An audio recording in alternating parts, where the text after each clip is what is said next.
What just happened? Has the death sentence been carried out? Was that bright light some sort of misdirection? I have a feeling that something huge just happened. But since we're all still alive and haven't been dissolved, I assume whatever happened was good for us. It's time to end this. We must mete out punishment to that beast. But didn't you say just a moment ago that it can't be defeated? I have gained the strength sufficient to deal with it. Through certain means, I now have the ability to separate the power of the Primordial Sea from that creature. We should seize the opportunity to pursue our quarry. Traveler, now that the oratories can no longer function, I require an executor to help me mete out justice. The root of the calamities befalling Fontaine, the beast that enacts the prophecy. Its name is the all-devouring narwhal. Come with me, traveler. The hour of execution has come.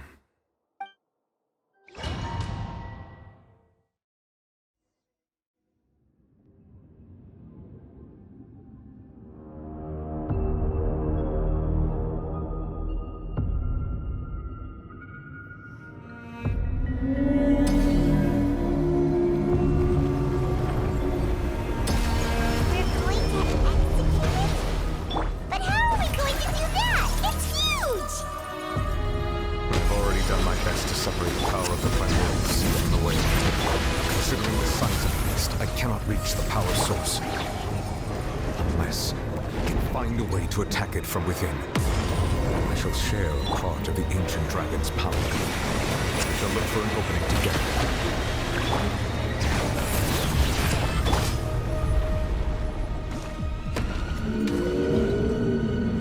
I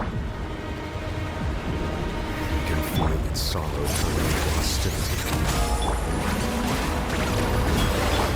Start the clock! Many happy returns! Congratulations!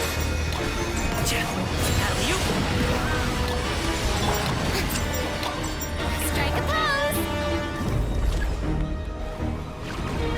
The all-devouring narwhal cannot resist its instinct to devour. Continue to trigger its hostility. Chance will present itself.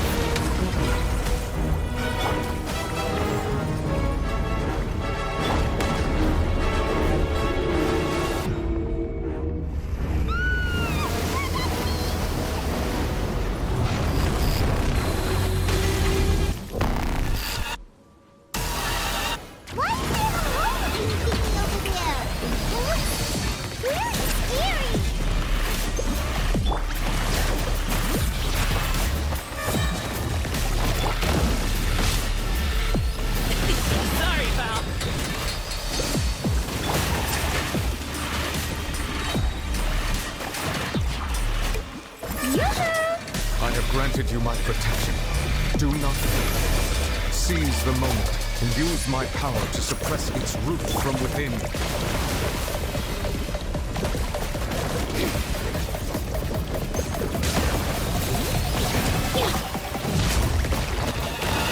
This is trouble! Shower me with praise! Alley-oop!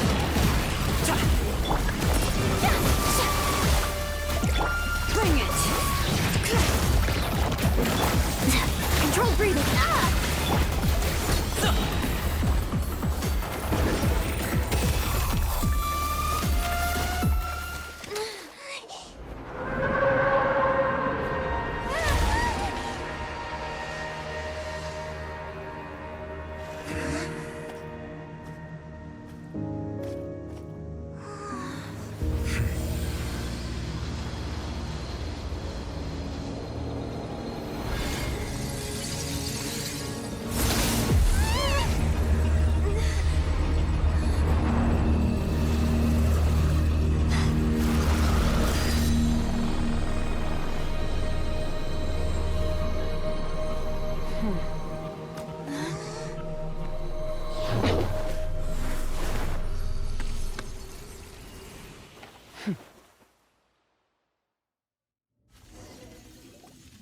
Thanks for helping with the cleanup. It should have been my job, but... oh well. It was just supposed to be a short private training session for me. I didn't think that my disciple and my master's pet would start brawling in the meantime. Well, actually, I had a feeling that it would happen at some point, but they bumped into one another earlier than I thought. What a blunder. I suppose I'll have to swing my sword 3 million times as penance. That power. Who are you exactly? Paimon has an idea. From what she said earlier, she must be Child's master. Skirk, right? It's just that he gave us the impression that she was the less talkative person. I simply did not have anything to say to the weak. But you, on the other hand, managed to defeat the all-devouring narwhal without using power from beyond this world. So you may speak to me as equals. I have to agree. It's a strange use of a planet's primordial waters just to raise an all-devouring narwhal. That kind of power is wasted on it. It's not cooperative. It eats too much. And I have more important things to do with my time than pet sitting. The only thing that creature has going for it is its looks. All in all, it fails as a pet. Miss Skirk? I think you might have missed the point. The point being? Well, being that this pet almost destroyed an entire nation. So what sort of person is your master? Well, Child's master's master. Wait, is that right? Oh, right. So you don't know him. Sorry, I assumed you did. His name is Sertologi. Huh? I am unfamiliar with that name. Huh. So Master isn't sufficiently famous. How should I describe him then? Have you heard of the name The Fowl? The Fowl? Still nothing? Well, how about the Visionary? Vetterfulnir then? Or Gold Rhindaughter? Ooh, that one we've heard. Rhindaughter's part of the Hexen Circle. She's Albedo's mom, right? Oh, so you do know that name. To be honest, I also heard all of those names and titles from my master. I don't actually know them either. But I suppose you understand now, yes? My master is likely a similar sort to Rhindaughter.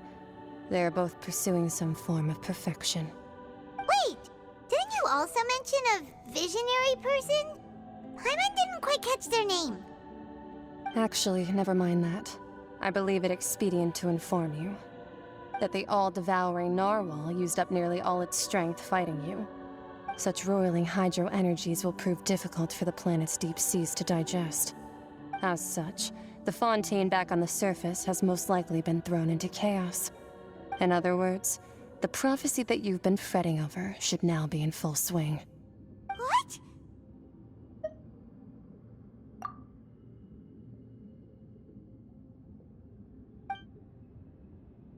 Not to worry.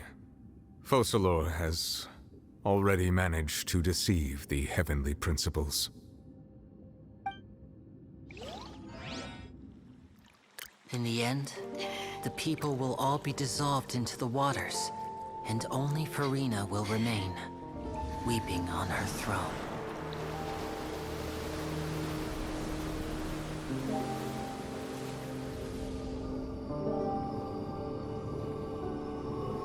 Only then will the sins of the people of Fontaine be washed away.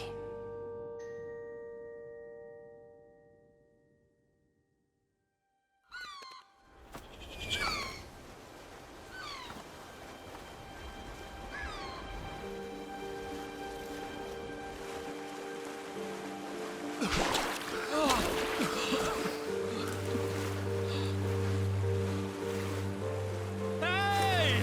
Help! Over here!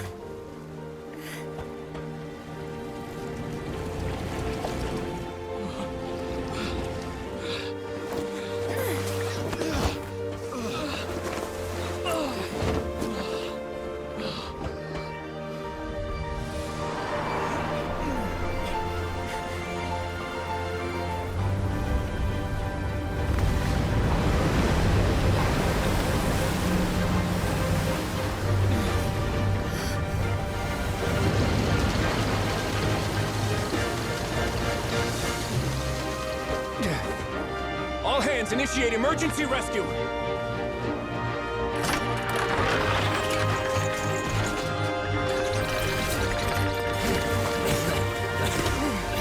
Hurry!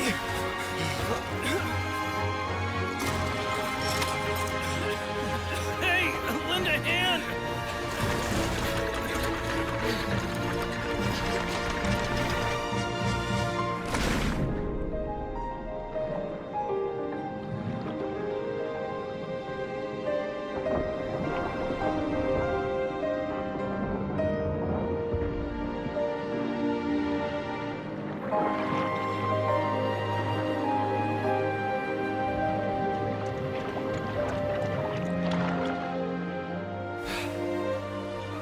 Look! The water's receding!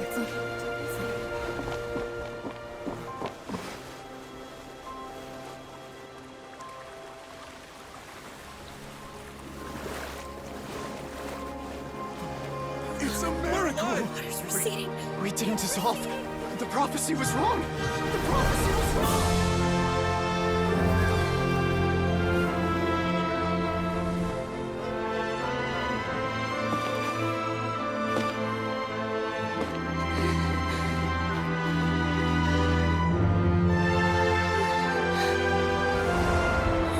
Are you alright? Yeah. We're saved. The prophecy was wrong.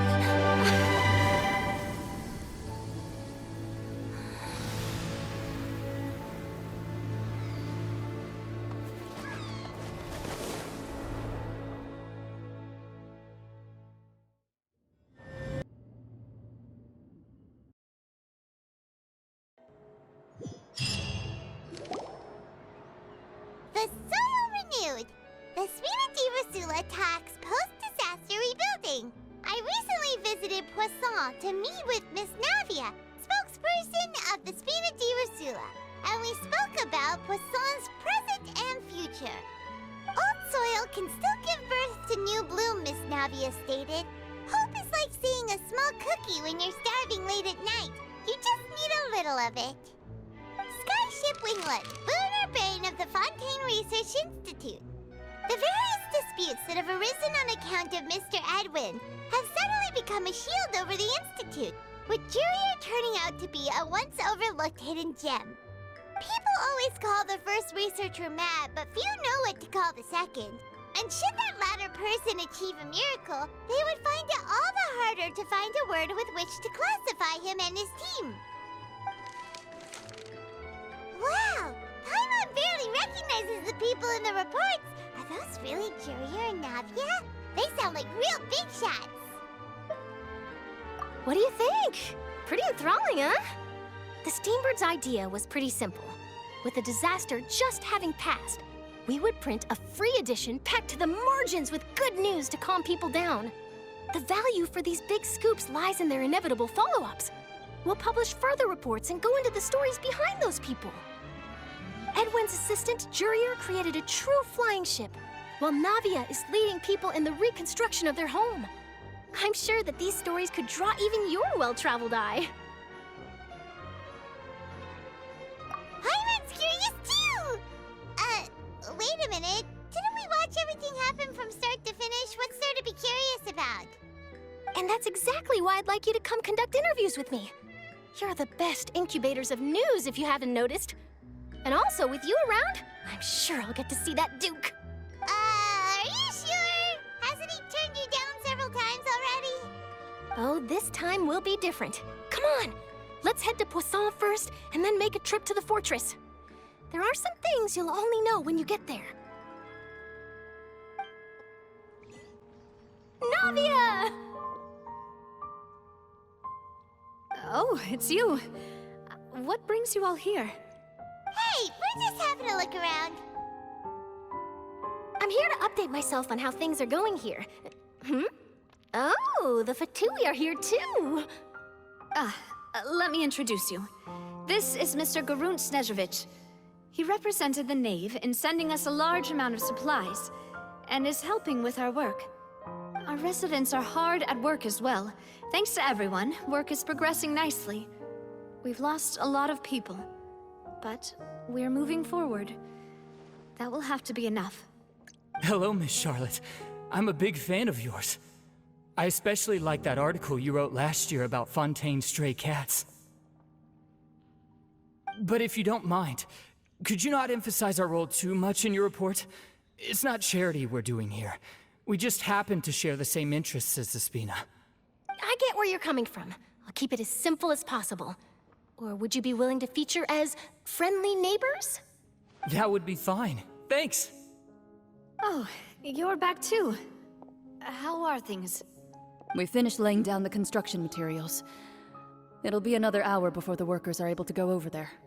Huh? You're here too, Clarence? Well, her reputation's greatly risen after that whole duel business with Miss Farina. So she's here in Poisson to wait out the heat. All right. She really came here to help me out. There's too much to consider in the reconstruction of Poisson. The Spina has need of more decision-makers. And, well, I do already happen to be connected to Mr. Callis. Oh, wait just a moment. Do you mind me asking a few questions? You know, about how you felt before the duel, about what it was like facing down a god. There's lots of exciting material there, I bet. Forget it. I'm sure you can find a better theme than that, Miss Charlotte. I see you're the same as always. Couldn't you do me a favor, for Navia's sake? Well, if we're talking about doing things for my sake, you might as well just take a few more photos of me. Or of the Traveler. It's better than wasting time persuading Chlorand, at any rate. Of course I will. I'm not gonna let her off that easy. All right, then everyone who wants to be in the photo, gather up. And smile.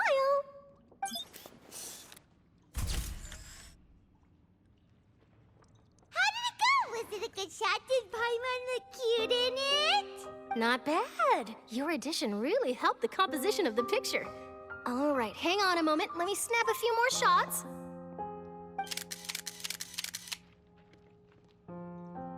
All right, that should do it. I'll be back here later anyway, so let's call it a day.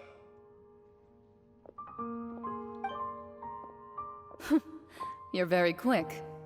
Speed is of the essence when it comes to the news, and freshness is the key. Also, not to brag, but I'm pretty good at building connections. Who knows? I might eventually get that interview with you after all, Miss Chlorand. Wow, you really do have that never say die spirit. I'm impressed. I'll hazard a guess that this is how you got that interview at the Fortress of Maripede. Whoa, you're well informed. Let me make a guess too. I asked Sijuin, who told Monsieur Nervillette, and he told you, right? That's a very complete information chain. In truth, all Monsieur Neuvillette asked me was, when did the fortress become so friendly towards the media? I told him that it was best not to speak too soon. There's no guarantee that Ridesley will make a personal appearance. You're right. I've got to treasure every moment I have with them. In which case, I'll be making a move first. Stay safe now. And tell me if you hear anything interesting. I'll treat you to afternoon tea in exchange. Curious about the fortress? Of course. That Ridesley. I still remember going down to the fortress to grill him for information on my father's case. Boy, did he take me for a ride. Without telling me anything, of course. But he did invite you to tea, didn't he? 2 large pots of it, in fact.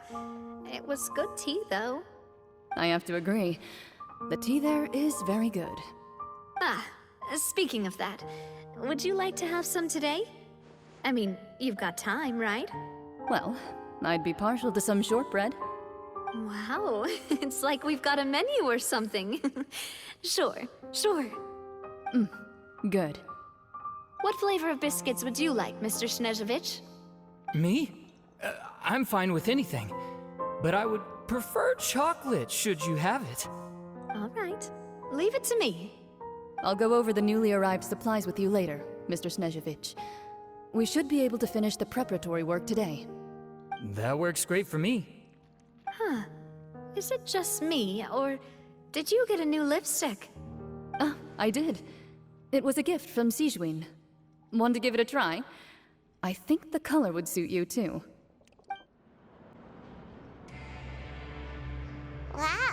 guess we're here again, huh?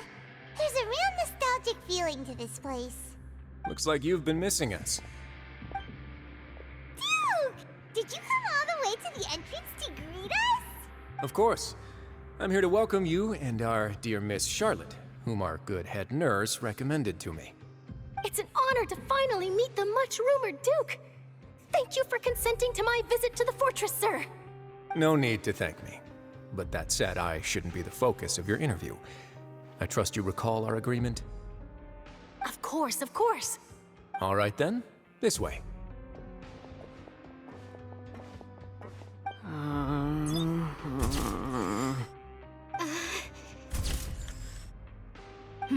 Hey, no need to be so nervous.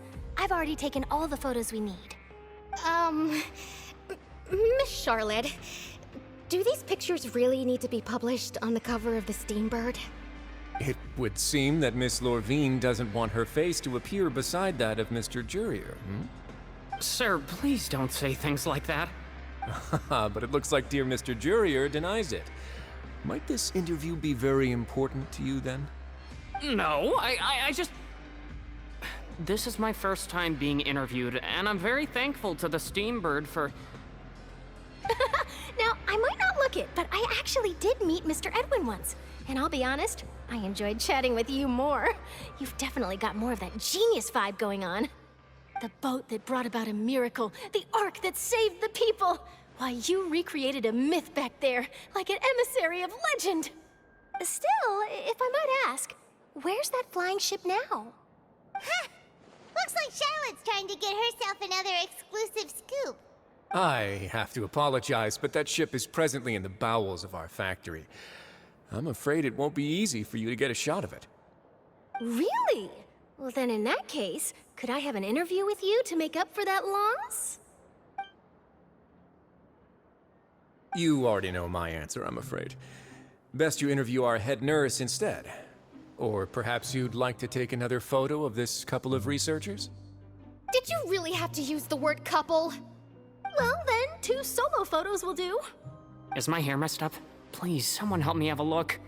Things sure are getting pretty lively here. We've seen this kind of thing before. Oh, seems like everyone's here. Would any of you like to try this new drink I came up with? Ah, Sigewine. Hey, Miss Charlotte. Why don't you, take some pretty photos of our head nurse? Sure. Come on, Miss Sigewine, over this way. Let's find a brighter spot. Huh? Sure. Do I have to smile? So, how have things been at the fortress? Same old, as you can see. Fontaine's undergone some changes, but this place is still more or less the same. Other than that flying ship, it got a tad too much attention, I think. That's why I decided to let the interview go through. We should direct more public opinions toward the behind-the-scenes heroes. Am I right, Mr. Jurier? Miss Lorvine? You're too kind, sir. I believe that you too should have your day in the sun. Not that you would want that, which is a pity. I'll just leave the spotlight to you two.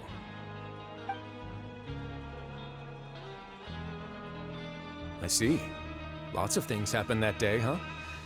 Anyway, regarding that Harbinger, I'm not sure you remember, but his 3 young followers are still waiting for his return. He sure did win them over, huh? I'll tell them that there's good news and bad news. The good being that their boss seems fine, and the bad being that they must face extended sentences for abetting his escape. Oh, actually, what about you? Are things gonna change for you too? What change can there be? The fortress will keep chugging along, and so will my duties. As to what Miss Farina's departure will mean for the nation, and if our laws and governance will be transformed, we'll leave those to the folks in the overworld. Hey everyone, the photo shoot's done. Good. In that case, let's call it a day here. Thanks for your cooperation. Come on, Traveler, let's go. Till next time, everyone. There'll be a next time? Maybe. Who knows? I might write a story about the underwater factory next time. Until then. All right, last stop, the docks.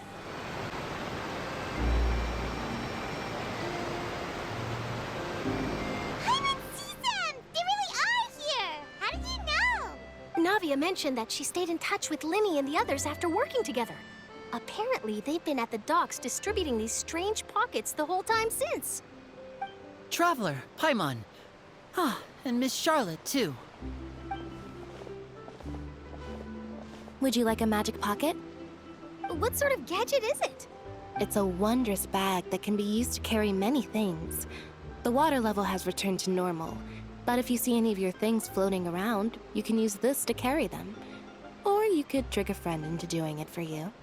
Trick a friend? I wonder which of my friends would fall for that.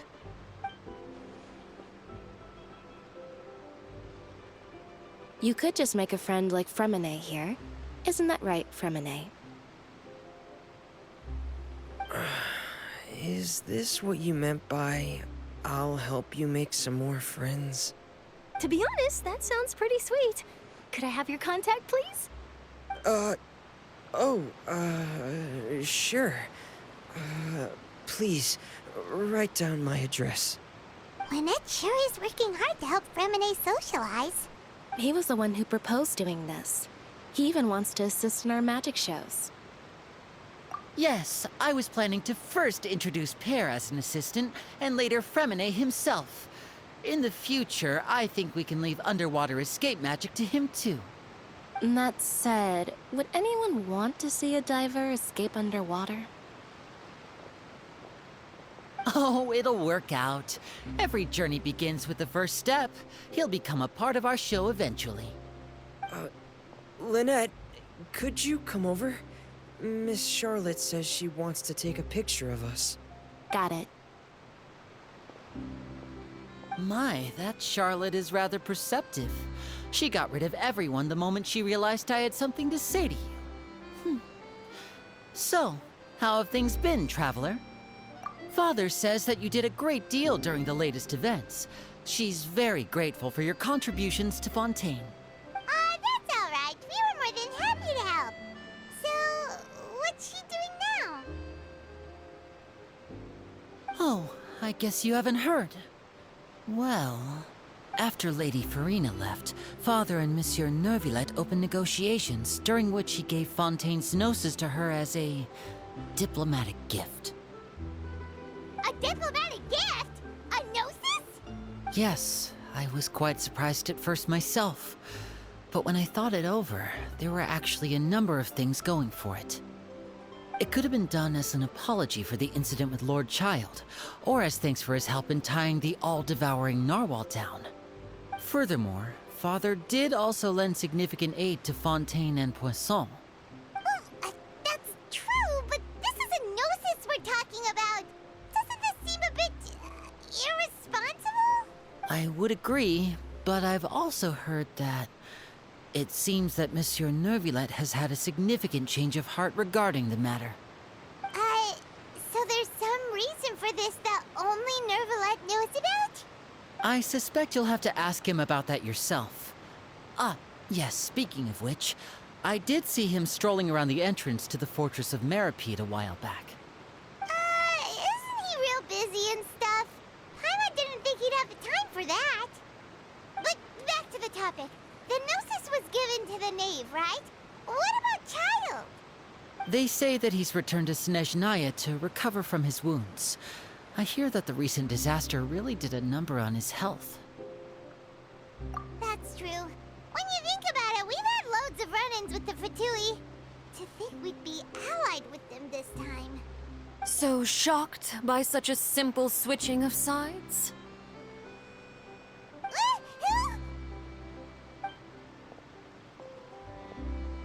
Father! Well, what do you know? Come to the docks to see how my children are doing and meet the Traveler by chance.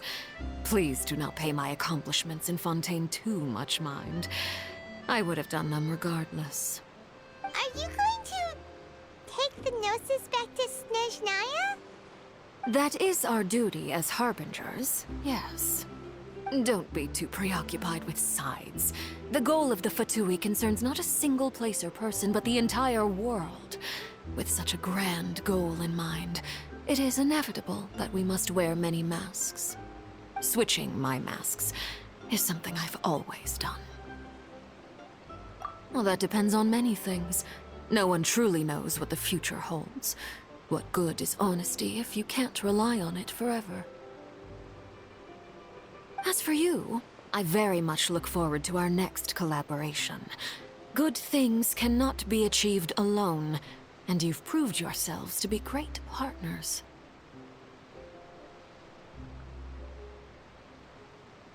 A vision?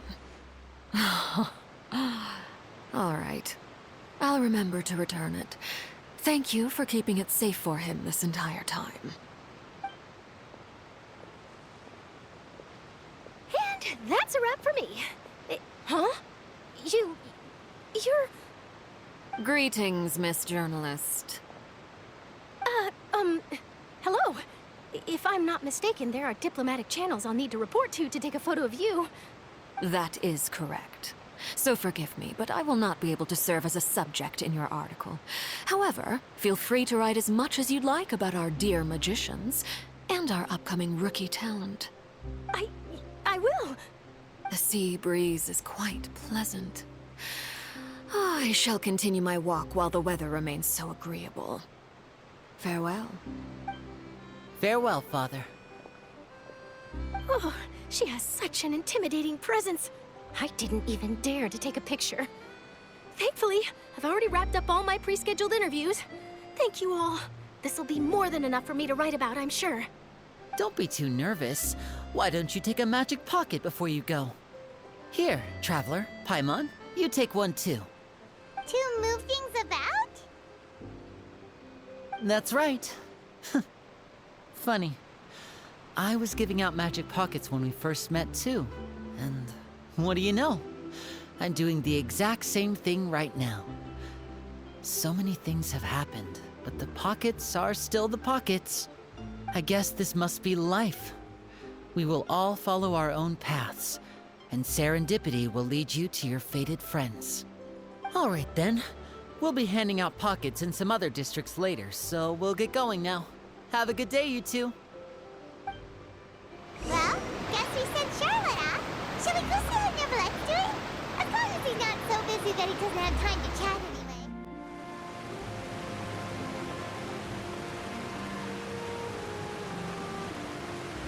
So, you really are here, Neverlette. Paimon didn't think you were going to have free time this hour of the day. Really?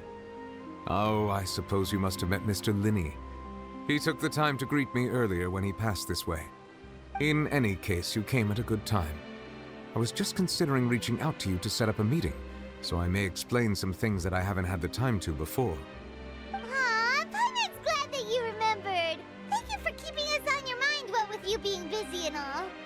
Alright, let's have it then. How was Fontaine actually saved? The whole business is still quite the mystery to us. It is strange how words can often leave a bitter taste in the mouth when it finally comes time to say them out loud.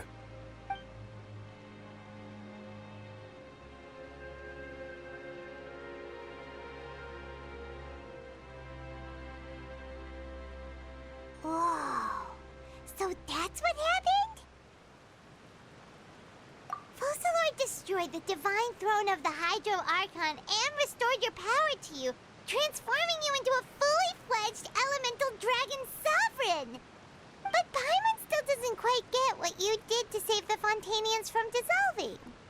For me, the authority of the ancient dragons refers to absolute control over the hydro element. Fontainians were incomplete humans born of Egeria's use of the power of the primordial sea, with constitutions similar to that of mimics.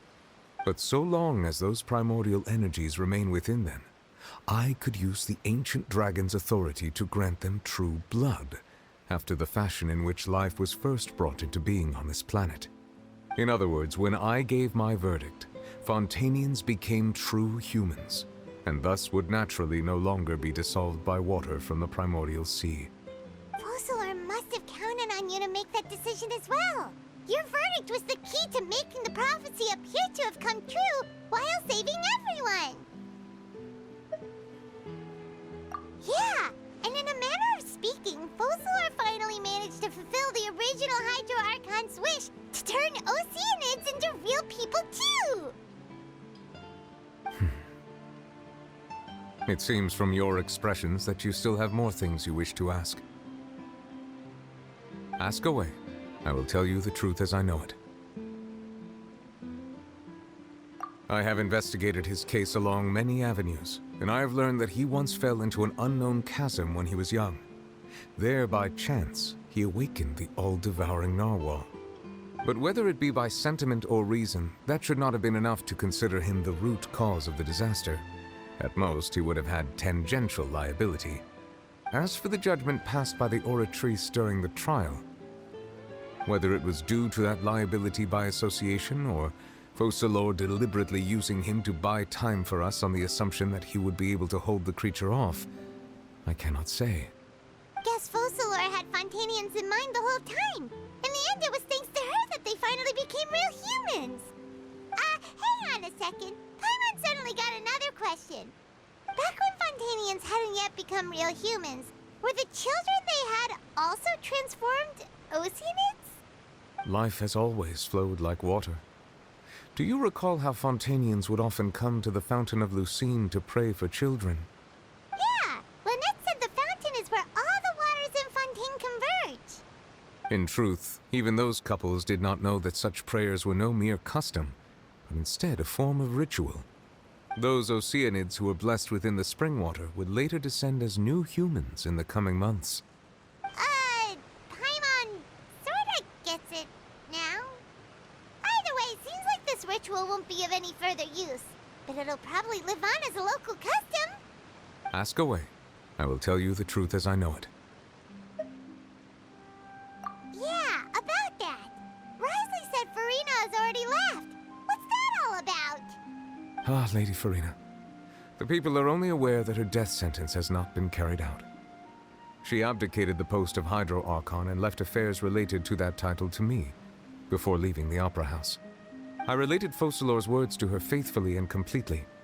After hearing them, she seemed neither saddened nor comforted. She simply said that she was tired and needed to rest. Having said that, she then packed her things and moved out of the Opera House, not unlike how an ordinary person might. But she's still got a place to stay, right? You need not worry. I will make arrangements to ensure that she will not want for food, clothing, board, or travel. In truth, I am somewhat happy for her. The wear and tear on her spirit will, of course, take time to heal. But now that she no longer has to play the role of Focalors the Hydro Archon, she can finally lay down her burdens and lead a normal life. What about you then? What are your plans now that you've regained your full powers as the Hydro Dragon? After Focalors passed on, the Oratrice also ceased to function. This matter will directly affect our trials. After much careful consideration, I've decided to take over its role in our courts. From now on, I shall hear cases and pass verdicts by myself. Looks like you're still considering stuff from the perspective of the Udex, huh? As an elemental dragon, there are indeed many things that I must do. But this power and this duty, in a manner of speaking, you could say that both were granted to me. As such, before I attend to my other responsibilities, I must first and foremost continue to serve Fontaine as its highest judge. The duty of the Hydro Sovereign and the duty of the Udex shall coexist within my person. Additionally, the Hydro Archon's departure has brought about another problem, which is that the Opera House shall no longer produce indemnitium. That's true. That power was derived from the people's faith in the Hydro Archon, wasn't it? Wait, but the various mechs and machines in the city are all still okay. Where are they getting their energy from? As I am now, I have full command over New Musia, and it can serve as a complete substitute. Another reason why I cannot quite leave Fontaine immediately. Wow. This ancient dragon's authority stuff is really quite useful, huh? Ask away. I will tell you the truth as I know it. Oh, that's right! They say you've given it to the knave as a diplomatic gift or something! Leaving aside their intentionality, the two Fatui Harbingers have indeed done much for us during this crisis. Their sole remaining goal in Fontaine, at least at this point, would seem to be the Gnosis. The Oratrice has ceased to function. The Hydro Archon's divine throne is now no more, and I do not need the Gnosis's power. As such, it has lost all meaning for Fontaine. If the Fatui have impure designs, We might as well accede to their request now, and avoid unnecessary conflict. What complicated considerations? Paimon thought you were just giving it to them out of gratitude to the knave and as an apology to Child. Ask away. I will tell you the truth as I know it. You will soon be heading to Natlan, I presume? I'm afraid that I have little talent as a travel guide, so all I can do is tell you what I know about that land. As far as I'm aware, Natlan can be said to be a nation of dragons. A nation of dragons? You mean like you? No, I suspect that I would not find myself welcome there. Unlike ancient dragons such as myself, the dragons of Natlan have undergone long years of development and evolution. Large numbers of them have entered a form of coexistence with humanity. Natlan is also the nation of war. War ravages those lands like an undying flame. There is one other piece of information I got incidentally from my negotiations with the knave that I believe may be useful to you. The harbinger known as the Captain has thrown his hat into the endless ring of war. The Captain. Sounds like a real tough customer. Seriously, everywhere you look, there's a Fatui harbinger doing their thing. I suggest that you fully prepare yourself before going to Natlan.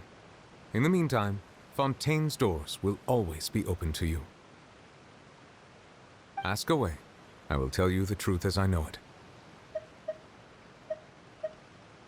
Hang on a sec. Paimon's still got a question about the Gnosis.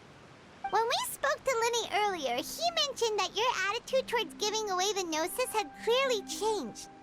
We guessed that there might be some reason for it that only you were aware of. No wonder the House of the Hearth is the Fatui's intelligence division. They are certainly sharp. So regarding this specific issue, I was just getting ready to share something with you. What is it? In truth, I exchanged some further words with that lady named Skirk after sending you two back to the surface. It went something like this.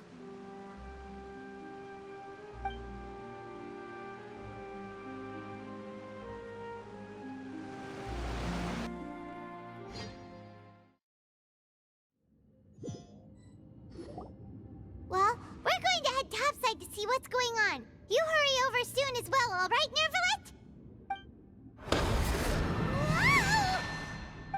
What next? The all-devouring narwhal isn't here, so I'm no longer getting any interference. I can finally catch the scent of your power, what it's made of. It is the authority of the planet's primordial dragons, but with something very similar to a god's curse mixed in. It's quite a novel blend. I'm sure I've encountered something like this before. What was it again? I do not know what you speak of. Of course. How could I forget? You should have the remains of the third descender on your person, yes? Remains? I've never heard of any such thing. According to your parlance, I believe it may be called a gnosis. Well, that much is true. After Focalor's divinity faded, she handed her gnosis to me. But I fear I have never heard of it described in the manner that you just did. I've been training with my master, the Foul, ever since I was young, and I have never returned to the surface since. So most of the information I possess, I got from him. It is only natural for those who are greater than humanity to possess a different sort of common sense, which is why there are so many problems in our attempts to communicate with humans. Regardless, you should probably get rid of objects of misfortune to prevent any disasters from befalling you. To live in itself is a blessing. But once a person dies, the bonds he once had with this world shall all turn to curses. What do you mean by that? No need to fret. These are just my personal thoughts. And my reason for no longer wishing to return to the surface. This third descender you refer to, who are they? And when did they die? Master never mentioned them to me. Perhaps it just wasn't that important for me to know. If you're interested, though, I could ask him. I'll be sure to pass the answer on to you next time. Next time? You believe we will meet again? I do. Wait. I have a disciple of my own, don't I? He can be the messenger then.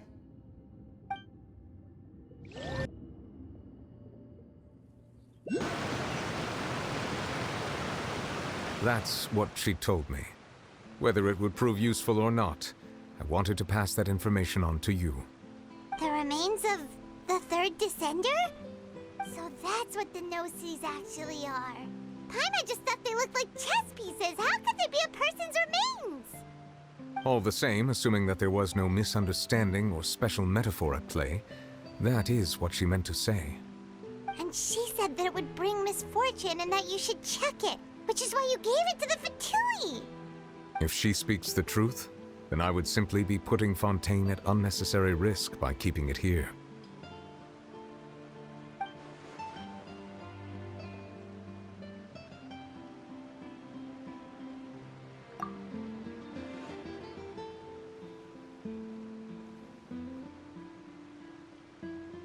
I had guessed that you might already be familiar with this concept, but I did not expect you to be one of them. That means that the Gnosis, which are exceedingly element-compatible and can even enhance elemental abilities, do indeed come from the third Descender. I wonder, does your body also possess similar properties? Like being able to use elemental powers without a vision! That does sort of count as special compatibility, right? No, let's not think about this stuff right now. It just feels creepy. Comparing the Traveler to the dead third Descender and all. That's what you say, but this topic still feels like bad luck. Once Child recovers, let's get some more answers out of him. Or go look for his master and get the answers that way. I too believe it unwise to make too many blind guesses when information is lacking. The same is true of being at court. All right.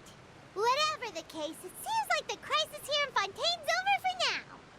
Yes. All of Focalors' efforts were for this moment as well.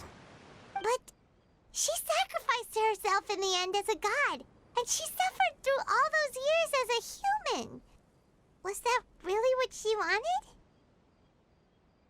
I suppose that would be the mystery of a god's will. I suspect not. But once in a while, I too would guess that if wishes were like the clouds in the sky, they will one day return to the earth as raindrops. Life flows like water, and rain is the final answer. The water levels may sometimes tilt one way or another, but the rain falls fairly upon all. And what, ultimately, is the difference between the rains that fall upon all of us?